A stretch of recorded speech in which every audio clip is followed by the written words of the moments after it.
kHz sa Metro Manila. Nagsasahing papawid sa lakas na 40,000 watts at may pahintulot mula sa National Telecommunications Commission. Ang RMN DCXL 558 ay nasa 8th floor ng Atlanta Center, Annapolis Street, Green Hills, San Juan, Metro Manila. At ang transmitter site ay nasa Barangay Taliptib, Bulacan, Bulacan. Ang aming pangkat tipikal ay pinangungunahan ni na Engineer Dominador Abogado.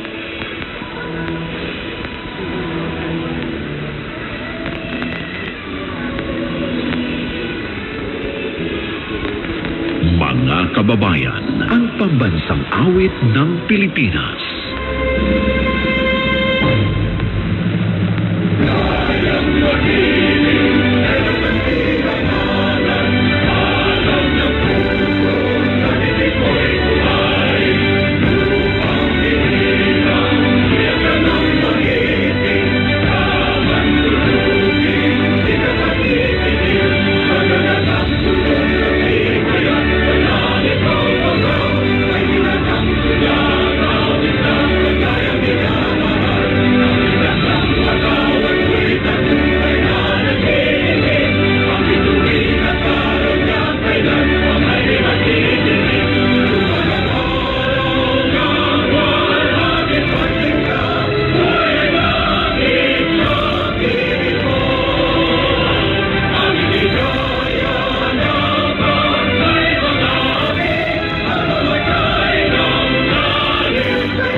Magandang umaga.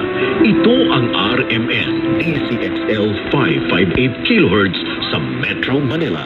Nagsasahing papawid sa lakas na 40,000 watts at may pahintulot mula sa National Telecommunications Commission. Ang RMN DCXL 558 kHz ay nasa 8th floor ng Atlanta Center, Annapolis Street, Green Hills, San Juan, Metro Manila. At ang aming transmitter site ay nasa Barangay Taliptib, Bulacan, Bulacan. Ang aming pangkat teknikal ay pinangungunahan ni na Engineer Dominador Abogado. ECE license number 0006941. Valentin Villasica, license number 95-1PNCR-12804. Resurrección Albesa, license number 951PNCR-12902. Erwin Makatangay, license number 951PNCR-13105. Daniel Fangonilo, license number 13-1PNCR-23664. Cecilio Pelenzo, license number 93-1PNCR-4837.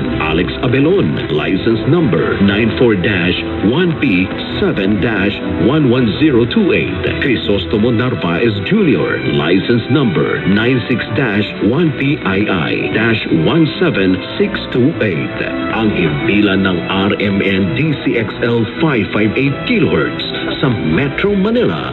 Now, signing off. Pagtulong, paglaban, tatak RMN. Serbisyo publiko, tunay na nararamdaman.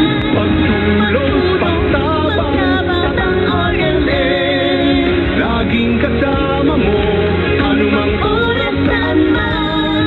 Serbisyo, tunay na makakarating. Yan ang tatak RMN.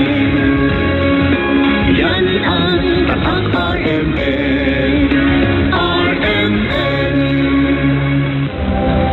Ito ang DCXL News 558 kHz. 6 na dekadang maaasahan sa balita at serbisyo publiko. Ang himpilan ng RMN Network sa Mega Manila. Live sa radio at online. DZXL Music and Memories.